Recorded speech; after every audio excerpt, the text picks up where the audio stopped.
Oh my God! Fairly, you're on mute. I'm gonna unmute her.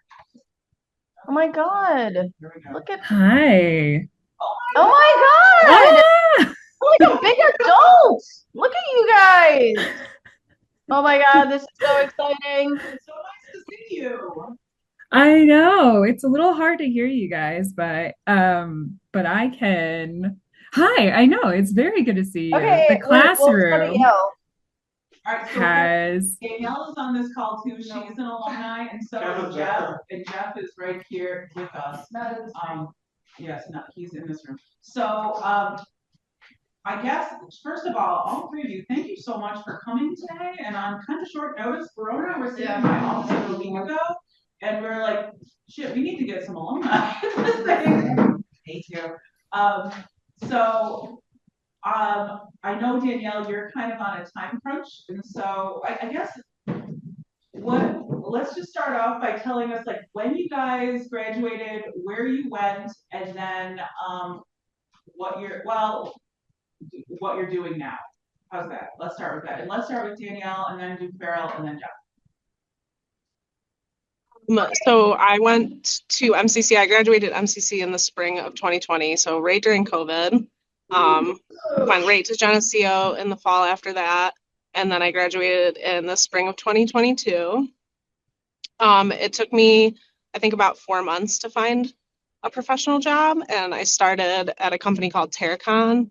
We're a civil engineering consulting firm. I work in the geotechnical department. And I was hired in as an assistant geologist about 3 years ago now. And I've since become a project coordinator for our group. Awesome. Cool. And you're in Rochester, right? You're looking at the airport right now. Yeah, I'm sitting on a runway at the Syracuse airport, but our we have offices in Buffalo, Rochester, and Albany. The company has offices in almost every state. It's a pretty large company, but locally we're like rather small. So yeah, we work all over the state really, as far as our field work goes. So I feel like either Chris Ann Ross or like Leanna McLean worked there or worked at Terracon. Yeah, Chris Ann works in my office. She's still at Terracon. I asked her to participate also, but isn't she in like Paris or something? I don't know. Oh yeah, I think she might be on a vacation right now. I haven't been in the office for a few days, but. Very good. All right, Farrell Bell. Tell us about yourself. Oh, no problem. I graduated Monroe Community College probably, I think it was May of 2012. I then went subsequently to SUNY Potsdam. Graduated with a geology degree in 2015. Took me a few months to find a job. I found a job with a company called NSAFE. Was 100% field work. It was great. I learned a lot for about 3.5 years. Then I moved out to Colorado in 2018, got a job with Versar, and then worked for them for about a year, and then worked for a company called GSI North America for about 5 years, and became operations or field operations manager. And then just took a job recently with a company called Montrose and became a project manager. So that's my past 10 plus years. So you're still out in Colorado? Yes. Yeah. So I currently, I live out here in Colorado, up in northern Colorado. But my first job was down on Long Island, and that was a fantastic job. I love that job. It was great. Hi. Did you love Long Island? Hi, Farrell. It was wonderful. The bagels are definitely better on Long Island than they are in the city. Pizza. The pizza is probably better in the city, but it's still all very good.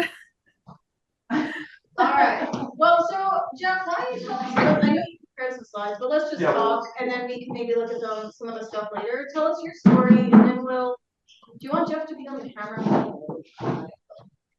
Jeff, can you stand awkwardly in front of people?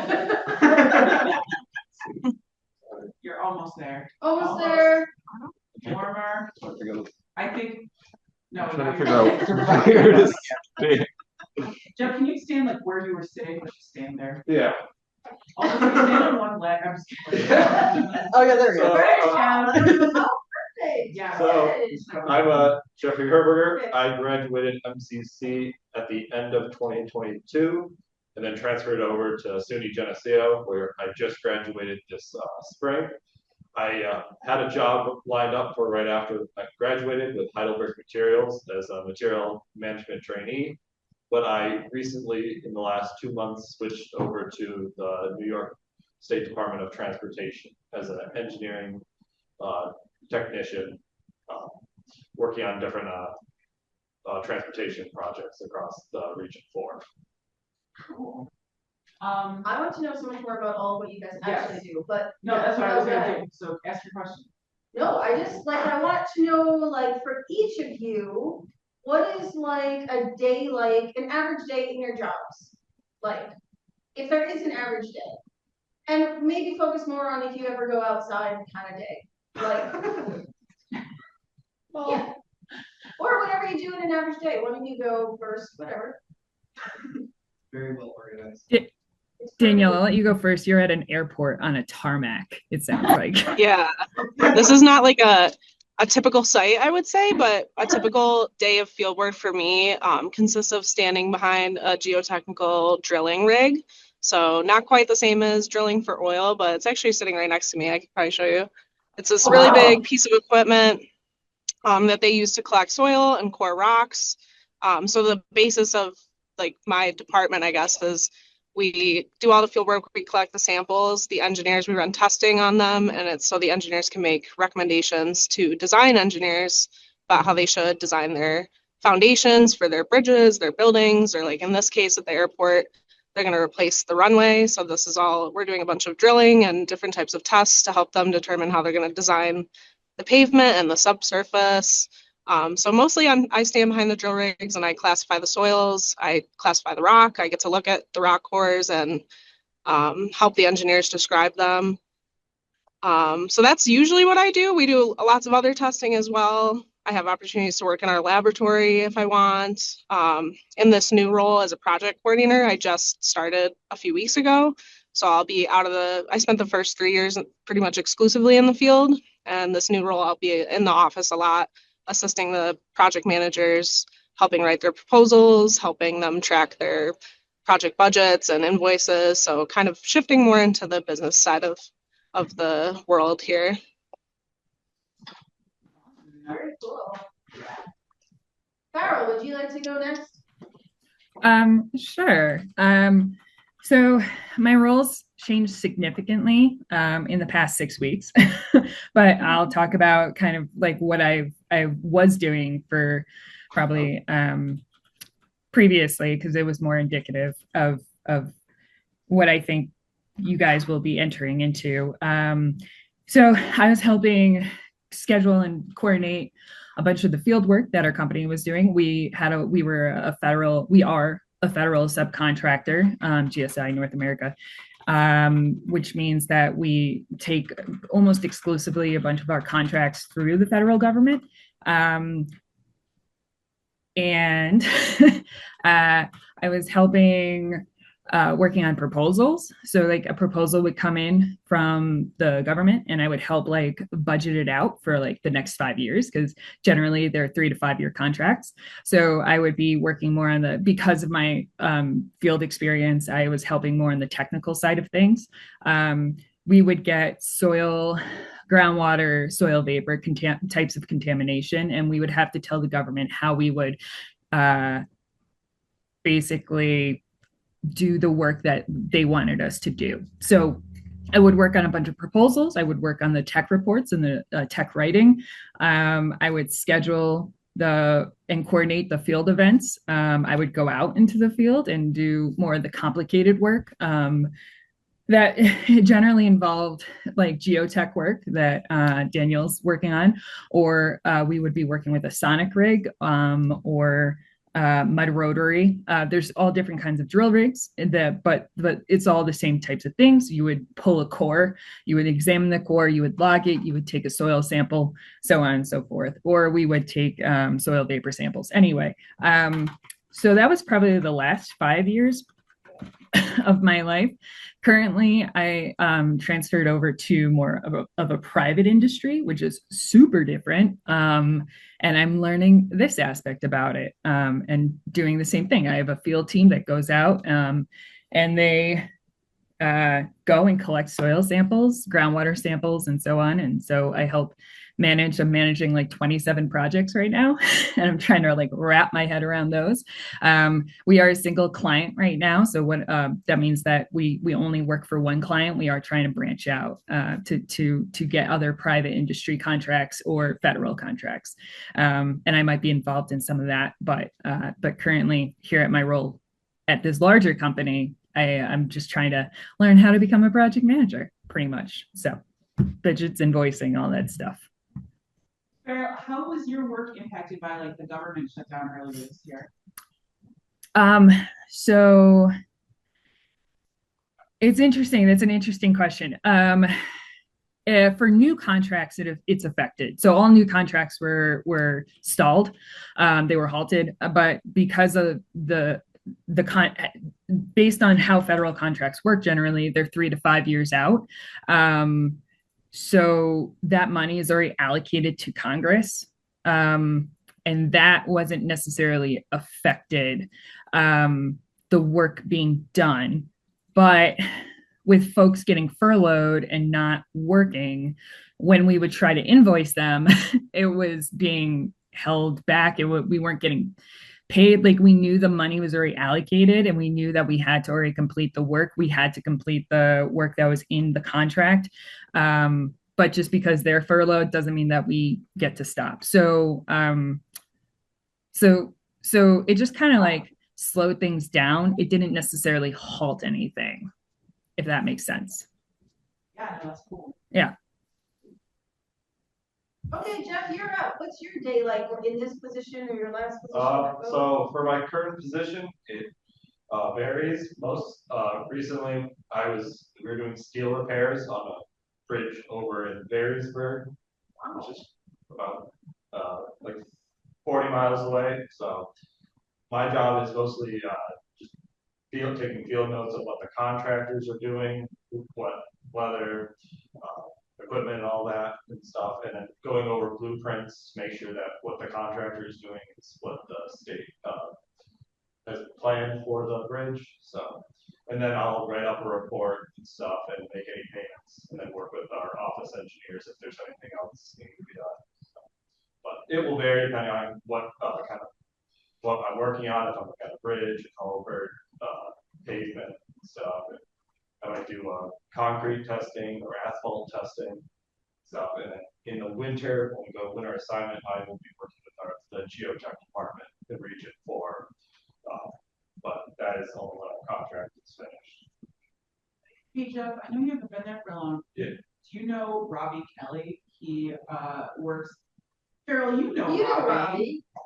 Right? Didn't you overlap with Robbie? Yes. Yeah. Robbie works for the DEC also, but I think he works in the minerals section.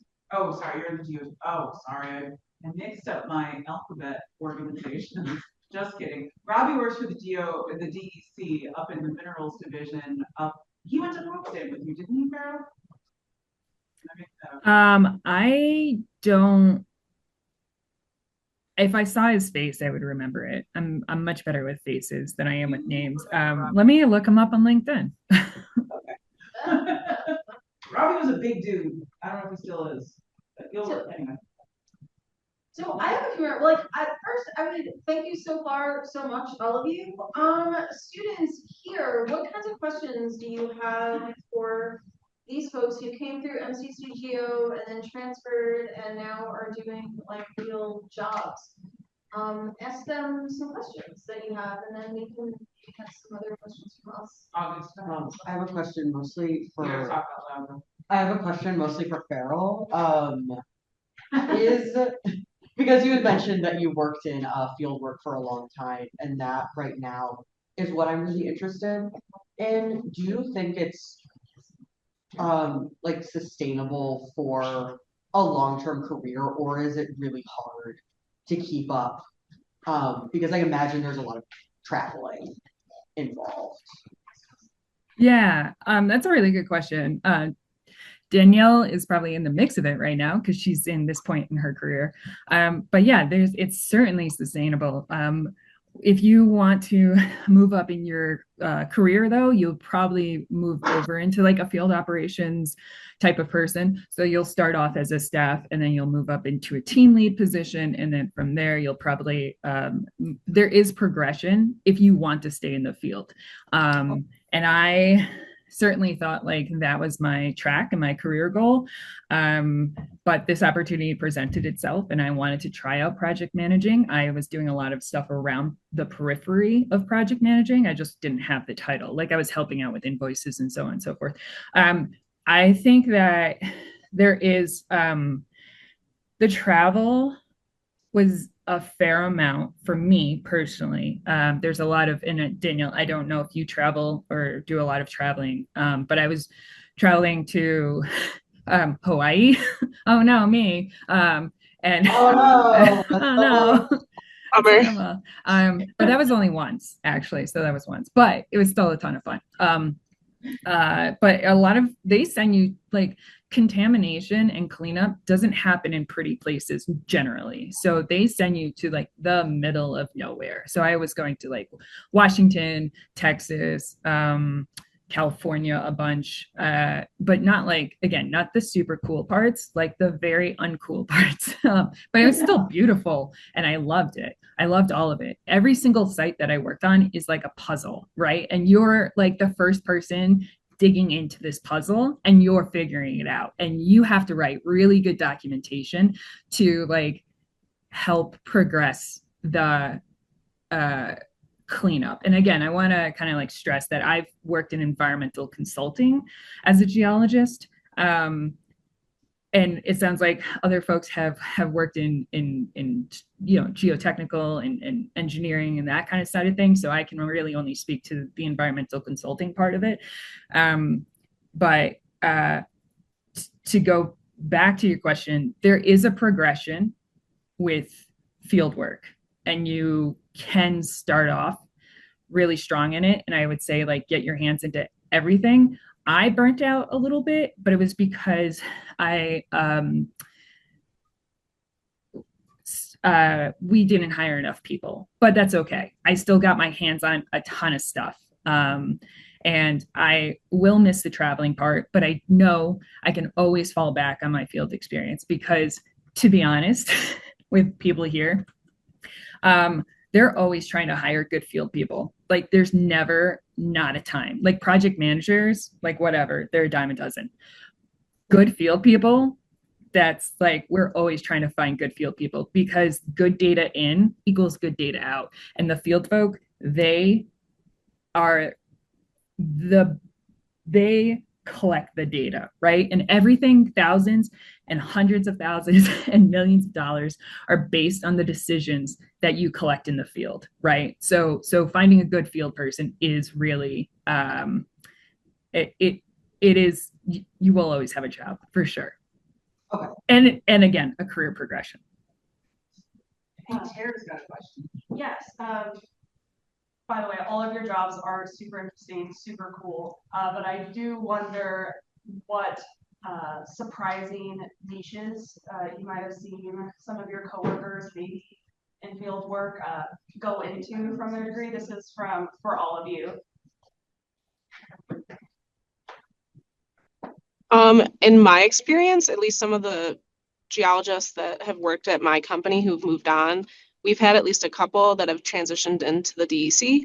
So I don't know if Jeffrey has experienced this, but I think typically government work, you work less hours overall. It's a more structured schedule. Private industry is a little more ruthless. It's kind of the hours can be long, especially when you're a field tech.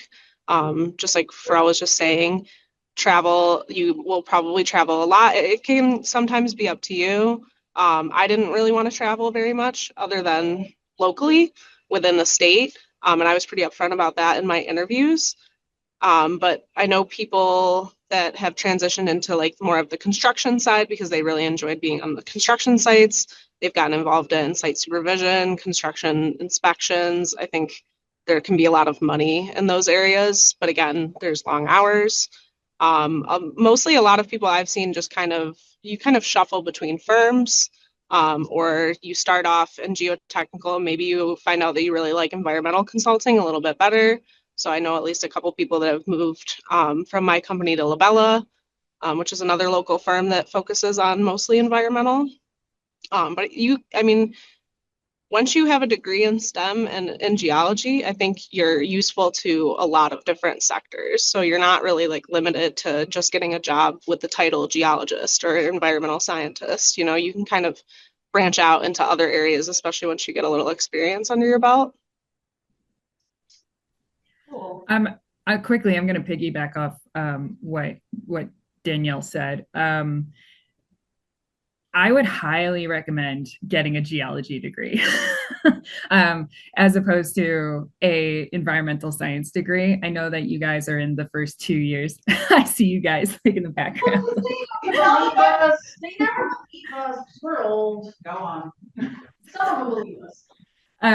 But yeah, you can go into a ton, like the doors open up for you if you get a geology degree. If you don't get a geology degree, it's kind of like if you just get a overarching environmental science degree, it's kind of like just getting a liberal arts degree in STEM. It's kind of, it's like, oh, can you log core? No. Okay. Well, do you know how water really flows through the subsurface? No, not really. You know, you only know hydrology as opposed to hydrogeology. It's like, so anyway, I would just say that with a geology degree, you can go into engineering, you can go into chemistry, you can go into environmental consulting. There's like geotech, oil and gas, mineral, mining. There's sustainability, even like there's so many things that open up the door for you if you get a geology degree specifically.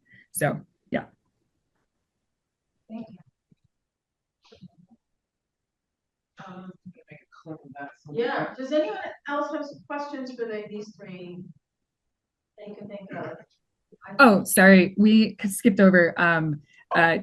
Did you have anything to point out, like any interesting, surprising areas that your constituents have kind of like gone into? With just kind of graduating and stuff, most of my fellow constituents are still like either going to grad school or went into the field and are in the entry level like positions and stuff. And then a lot of the two places I've worked, I was really the only geologist. I mean, at the DOT, there's a lot more geologists, but a lot of them are in Albany and stuff. And I've worked with a little bit of the geotech department, but haven't gotten too deep into that yet. Hey, Danielle, I know that you have to go soon, so I want to be cognizant of your time. I have one quick question for you though. Yeah, they're moving very slow out there, so I don't think I'm in a huge rush actually at the moment. So this could be for anyone then, but we'll start with Danielle. So having come through the MCC program, all of you completed your undergrad, what are some of the skills that you either learned here or that you wish you had learned that you really find super useful in your jobs? I think a big thing is just like when you become a geologist, you're just going to look at the world and the landscape around you a little bit differently. And especially, I took a class with Jason, Geology of New York State. I refer to New York State geologic maps. I study the geology of our state, the superficial geology, meaning the soils, but also the rock, because that's what I'm doing all the time. So I think that class was like one of those little niche electives that I actually apply pretty regularly. I was talking to Chris Ann and a couple other geologists recently, and it's kind of shocking that even at Geneseo, we don't look at soils ever. So when I came to Terracon I'm looking at rock a lot as well, but the soil is above the rock. So a big part of my job is classifying soil. And I kind of had to learn that on the fly at my job. I think that maybe at Geneseo, it would have been nice to have a soils class. I think they offered an elective. It just didn't line up with my schedule. But I apply hydrogeology as well. We do a lot of water testing. We monitor wells. We install wells into the groundwater, and we monitor aquifers. So pretty much almost every little class that you take at MCC and Geneseo, you're going to pull stuff from it. Stratigraphy, you'll eventually take stratigraphy at Geneseo. That's a really big one. I apply that all the time when I'm looking at rock cores. And I've even emailed my professor sometimes when I've had questions. So you'll kind of take little bits and pieces. Pretty much every class that I took at MCC and Geneseo, I've applied in some way in my job.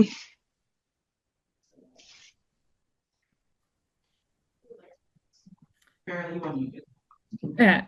Again, she kind of like hit the nail on the head there. I would say the unified soil classification system, just like reviewing it and like knowing what it is. I don't, it's been a minute, so I don't know if we strictly went over that. I don't think we did because again, I think like geology is for geology, but I use the USCS like I was using the USCS and still kind of like currently do because I have to look at boring logs like on the daily. So just kind of like knowing. Wait, doing boring as in not interesting or boring as in boring into the earth? Those ain't both. I mean, they're never boring. No. So no, boring as in interesting, boring logs are never boring. One kids, students here who don't know what boring logs are. So, because they haven't done it, so that's why I don't know if they thought you meant actually boring logs or. The clarification is needed for sure. So boring logs. The boring logs are basically, again, Danielle is in the field. She's looking at these cores that are about approximately 5 feet long from the geotech. Different core lengths come from different machines. So like a sonic drill rig, which uses vibrations to kind of like collect the core. It pulls it up. You have a 10-foot core, 10 to 20-foot core. Mud rotary is a different apparatus too. So kind of like learning these things on the job. And that's actually like why I like environmental science and geology so much is that you have this really strong foundation, especially from MCC and whatever for your college you're going to go do. I think Michael Regal, right? He's still up at Potsdam, right? He's super big into the geology student scene, I guess. He's a great resource too. No matter what SUNY school you go to, you might hear his name. So just plug in Potsdam, even though it's super small, but it's amazing and the teachers are great.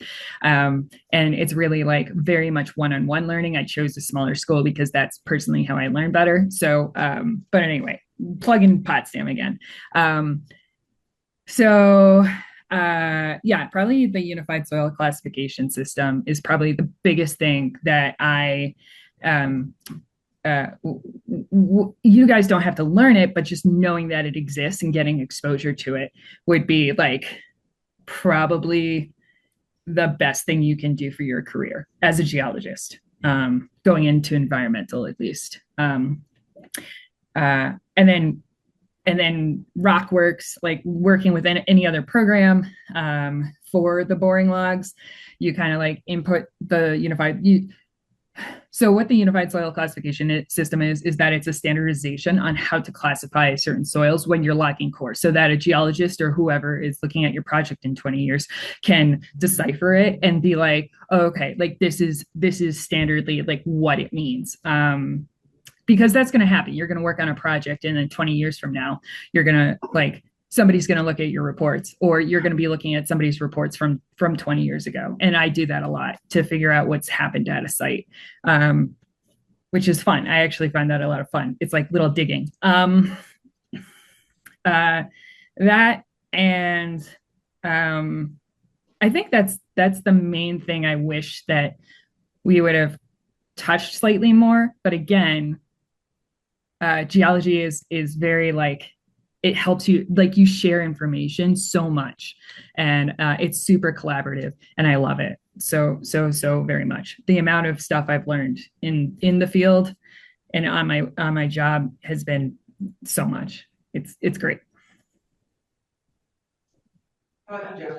Yeah, I think definitely all the like field trips and stuff, getting out of the classroom, out into the field, and getting to like learn how to write like a report on, like take notes, write reports and stuff, and kind of take what you've learned in the class and apply it to the real world and stuff. I think it's something to look at a rock like in the classroom, but then to go out into the field and actually see it naturally place, getting affected by the environment and stuff, it's way different. So stuff that I think that.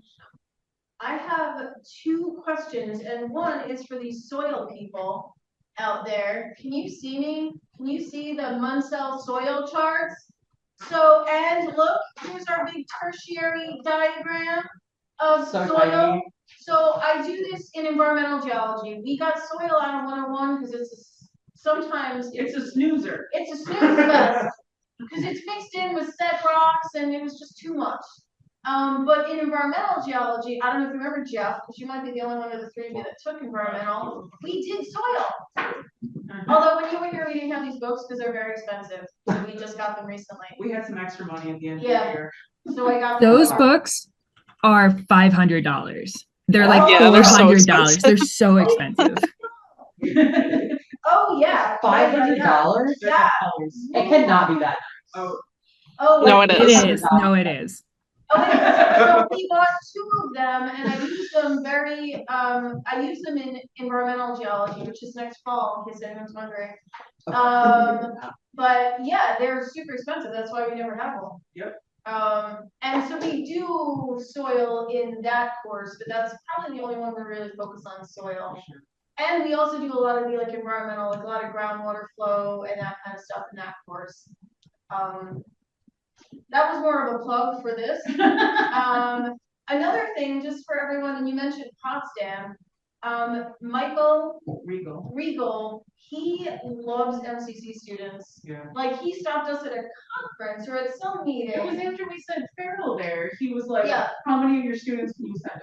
Yes, he was like, you need to send us all your graduates. So between, I would say Potsdam and Geneseo and Rockport are probably the biggest transfers.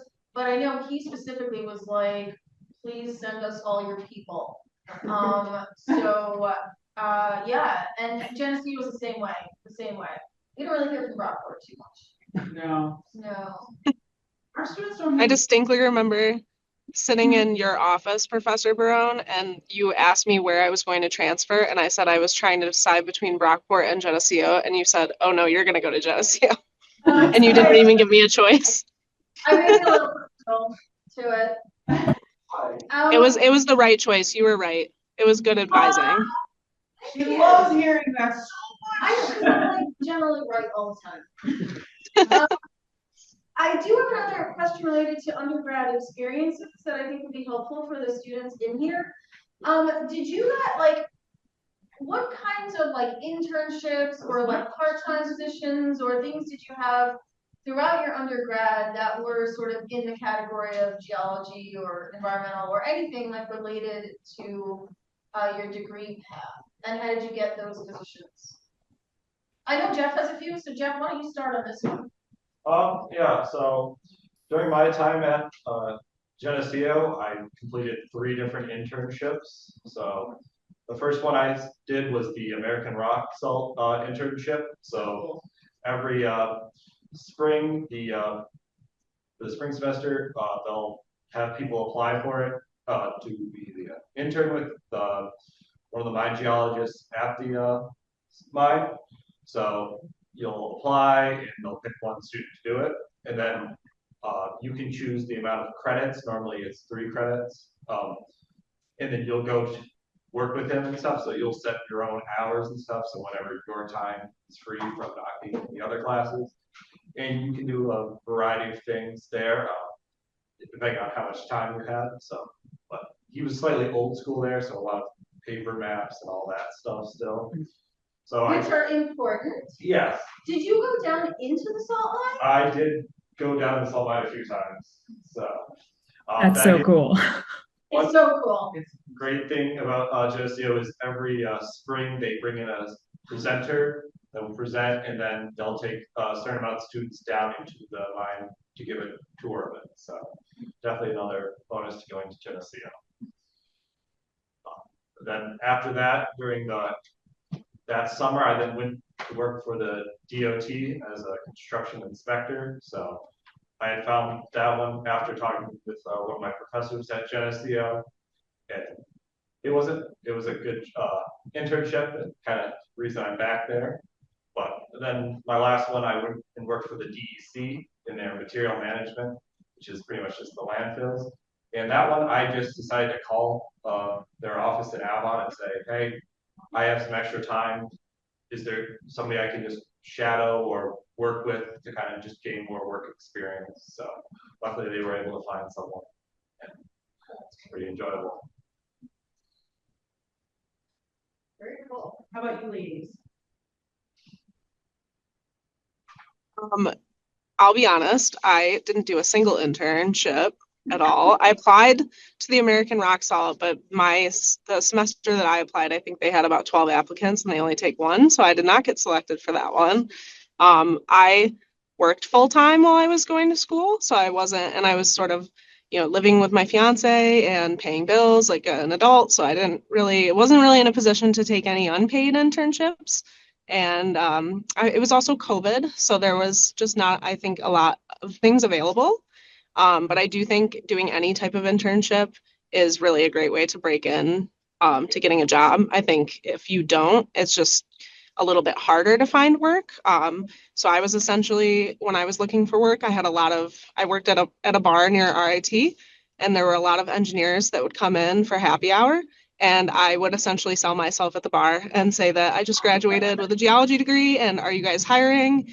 And I passed my resume around to a bunch of people. And that's actually how I got my job. My resume got around to some people, and I received a phone call from a department manager at my company, and I got very lucky. So I did not do any internships, but I would have loved to have done one. That's awesome, Very Danielle. cool. I took a kind of a meandering path when I went to college. There was, I graduated my 4-year probably when I was, I'm trying to think, 27-ish.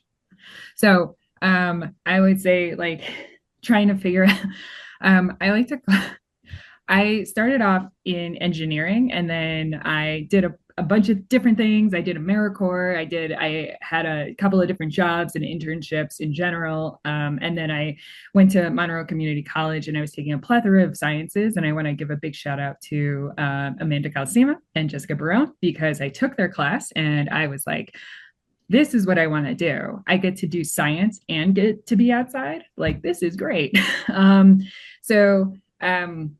I would say one of the best things I did was I was taking a meteorology class, and I had to drop it because it conflicted. I see Jessica in the background. I had to drop it because because I just wanted to do geology. So anyway, point is that I kind of lucked out a little bit because of a bunch of the background stuff that I had already done. It was still in the realm of STEM. I think that helped bolster my forward momentum graduating from a 4-year college. I'm trying to think. I was also in a similar position as Danielle, and I didn't do an internship when I went to my 4-year school.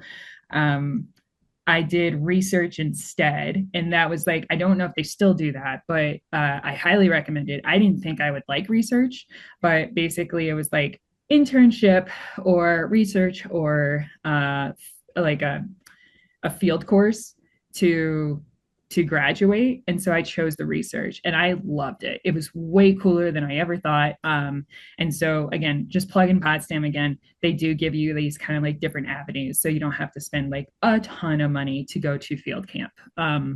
Or do like get a unpaid internship or paid internship. But again, not knocking internships. They're a great way to get your foot in the door for sure. I would reach out to any company that's around there, Tetra Tech, AECOM, like all the big ones, I'm sure, or like the smaller ones, and just reach out and just be like, hey, can I work there a few hours a week? And they might pay you. So I would definitely highly just reach out to folks. Again, field folks are sorely needed right now in industry. And so if you just want to get your hands dirty, I would highly recommend doing that. You can do it after going school. off of that. Oh yeah. We hire interns every summer. So if anybody's looking for an internship, it's a paid internship.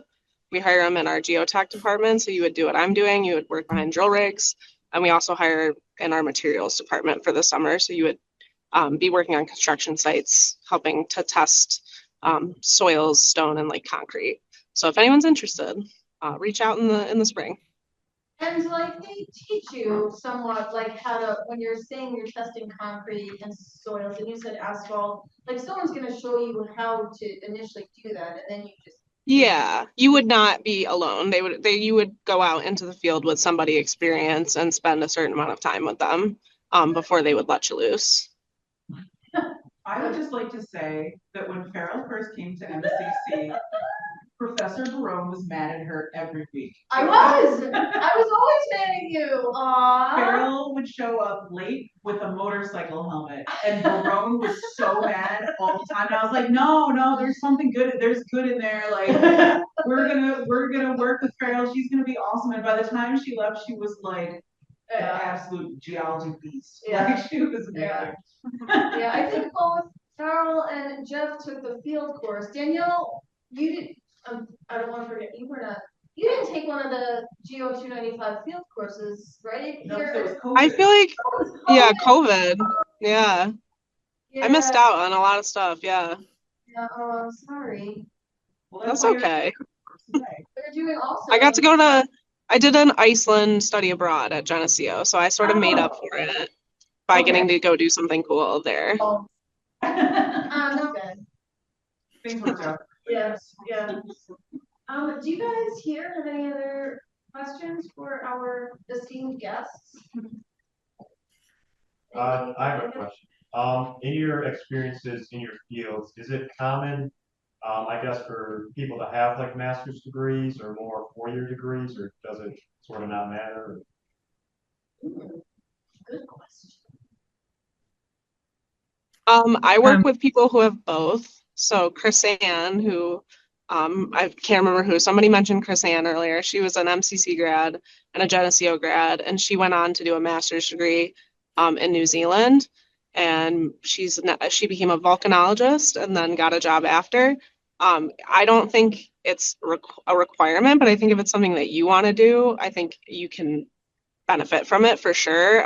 You would get, in my company, essentially there's tiers to being a geologist. So Chris Ann got hired in at a higher tier when she graduated with a master's than I did as a bachelor's. So you'll get a higher pay rate right off the bat, and maybe more responsibilities. I don't think the job really changes too much, but you do probably have an opportunity to make more money if you get a master's first.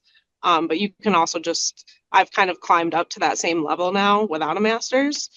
So really it's up to you. Yeah. I would first and foremost, when you get, oh no, did something happen? Oh, okay. No, okay, we're good. I would first and foremost, really, when you graduate with your four-year degree, I would focus on getting your FG, so your fundamentals in geology. I know New York State now offers it. I didn't get that yet. I'm working on it in Wyoming, but Colorado doesn't offer it. So I would 100% go and focus on taking your FG right out of college. All that information is super fresh, no matter what. FG, is that like the professional geologist license? Yeah, so your PG, right? To get your professional geologist licensure, you have to take 2 exams, right? So you have to take your FG, which is your fundamentals in geology, and then you have to take your PG. And you can only take your PG after 5 years working underneath another PG at your company. So, but you can take your FG, so your fundamentals in geology, right out of college. So you can take that whenever. I highly recommend that because again, all that information is still fresh in your minds. And it wasn't fresh for me. So I had to like revamp a bunch of stuff. But anyway, that's the first thing I would say. The second thing, which will help you in your career, whether you have a 4-year or a master's degree, like getting your PG, getting those letters behind your name will help you in this industry, no matter what. So that being said, if you're thinking about going into something specialized in geology, like if you're like, I want to work with volcanoes, then it's very advantageous for you guys to get your master's degree in volcanology or especially hydrogeology. I feel that I've learned a ton about hydrogeology over the course of my career. I don't have a hydrogeology degree though, and that will probably always hold me back if I wanted to move more in that direction. But having a geology degree doesn't necessarily hold you back, right? So again, I have my 4-year degree, and I've moved up through the ranks and become a project manager, and someday I can become a program manager, and so on and so forth. So it doesn't necessarily hold me back. But if I want to work specifically with groundwater and groundwater systems, I probably couldn't necessarily because I don't have that degree. But so my recommendation would be get your 4-year degrees, work in industry, figure out what you like, and then proceed with your master's if you so choose. And I know a lot of people are like, well, you start working, whatever, and you'll never go back to college. That's not true. There's so many people who have like worked for a year or two and then gone back for their master's. It's not a big deal. You might like GIS, and they have master's degrees in GIS, geographical information systems. So yeah, I don't know. I would just say if there's something specific that you're like, I want to do this, then probably getting a master's in it is the best course of action. If not, you can work a few years and just figure it out. So, do you guys have a GIS? I know, do you guys have a GIS? We now have, well, a little set, yeah, we now actually require the intro GIS course in the geology degree. But we also have like micro credentials and then also certificates and a 2-year degree in GIS. Yes, we have. Oh, awesome. So Jeff, what about, so you didn't go for a master's, was there a reason you just wanted to get right into the field, or? I've definitely looked at kind of going to get a master's, but I think it was a slight burnout from like education and stuff. Like you would, for my path, went through all your schooling, and then you get to college, I did 5 years, but you do 4 or 5 years and stuff, and I'm like, I want to work, I want to be like doing something. I don't want to spend another 2 years sitting in a classroom, and yes, you get to go out in the field and stuff. But I think a lot of people also did mention, like, you're able to go out in the field, do some work, find out what you're really passionate about, and then you can always go back to get your master's degree, and sometimes a company will pay you to go do that stuff, and that it's not always you having to immediately know right at the end of your 4 years, like, oh, I want to do this and stuff. So some people do, but most people I don't think know 100%. So definitely getting out there. Other questions?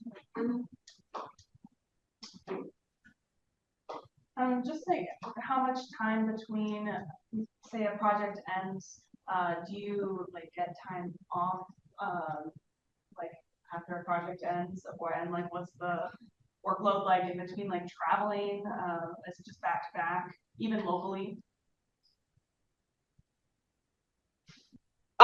I don't think that it's the same at every company, and I don't think that it's necessarily the same in environmental as it is in geotech necessarily, but I mean, like obviously like our group we have a certain number of projects that are active at any given time. So my group probably has like 35 projects that are like in progress, all at different stages, right? Because you receive the work, there's a lot of paperwork and contracts and stuff, and then you actually go out into the field, collect the data, and then there's the whole, once you're done with the field work, you might be involved with some of the lab testing, and I write a lot of my own reports now, so I sort of am still involved in projects from beginning to end, so I don't really necessarily get like time off. Like you get a standard number of PTO days, just like any job, but the hours, I mean, are long. So I'd like, for example, on this job, it's going to take 5 days probably to do the work. So I'll be done next Tuesday, and then I'll go back to the office and I'll type up,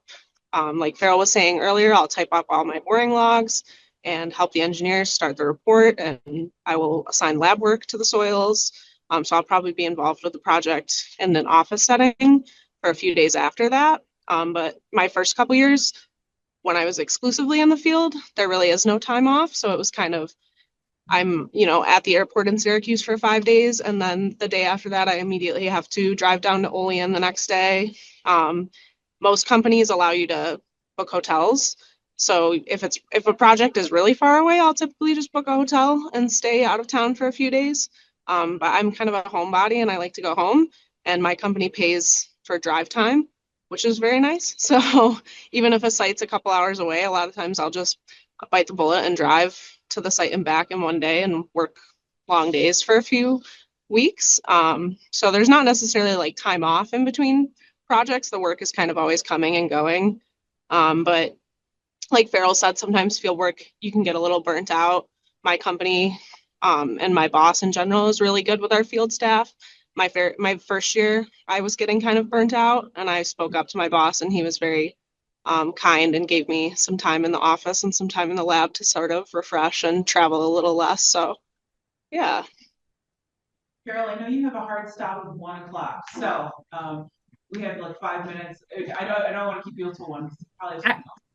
No, it's funny because so it snowed here today, and let me tell you, people are like, oh, it snowed like 4 inches, and they shut the state down. It's what everybody's like, I'm working from home today, and I'm like, it's 4 inches. Did not all of you guys grow up in upstate New York? I mean, come on. They canceled that meeting. So it's fine. Yeah, sorry. Pardon me.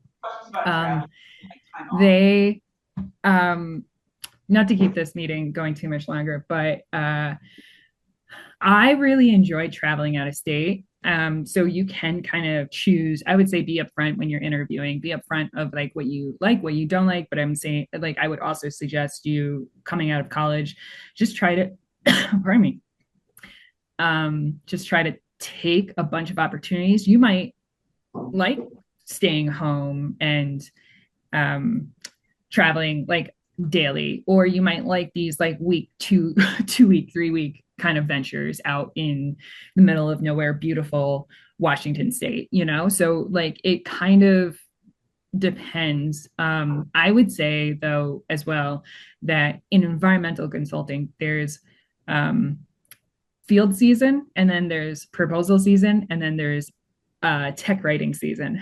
So like during the summer, like I would say like between late summer, early fall, it's like field season.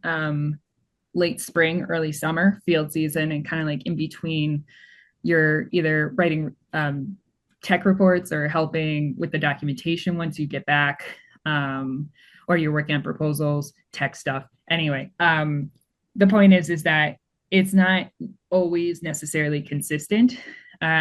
You could just be out in the field a bunch, or you could be home a bunch and just like going in and out of the office. So just kind of like wanted to give a different perspective. My first job, again, I was going out into the field every day, and I would drive to site and then drive back. Again, it was a single client or like a single contract that I was working on. I was hired for the contract. So that was kind of nice. Like you drive in, drive out. It's pretty good. My last job, again, I would be out for 2 or 3 weeks and then come back. And then go out for like another week. So it just all depends on like the job, I would say. Thank you. I feel like we should wrap. Yeah. I feel like we could talk to you guys for another hour, but like we all have 1 o'clock classes. And you probably have 1 o'clock meetings and you have to look at asphalt and things like that. So thank you guys so Oh my much. God, this all of was you. so amazing. It really Thank you, was. all 3 of you. It was so great to see you all and how successful you're being, and Yes. for you to take your time to talk to us and our students. And we may reach out again in the future for you to come back, or some of your friends that you know. I don't know. Yeah, But this has been so awesome. We so appreciate it. We give you snacks, Farrell and Danielle, but you're not here. But Jeff's gonna take all the snacks. Ah, bummer. That's how you're bribing the students nowadays is with snacks. It works. It works. You said there was food. Oh, the most recent email said there was Yeah. food, but they show up even without food sometimes. It's a classic move. Yeah. I had a project manager meeting yesterday actually, and they were like, "Oh, it's going to be a 3-hour meeting, but we're going to provide lunch," and everybody was like, "Okay." So I just wanted to let you know that food bribing works at all stages. Excellent. Oh my God, well, thank you all so much. I'm really excited for the new batch of you guys. This is exciting. Yay. Congratulations. We'll see you guys at some point, but we'll be in touch, and thank you again so much. Thanks, everybody. Nice to talk to you. Yeah, nice seeing you guys. Take care. All right. Bye, everybody. Bye. I was just like, Bye. specific thing that I want to go over. I Are you sure you want to stop the recording? Oh, Yes. there's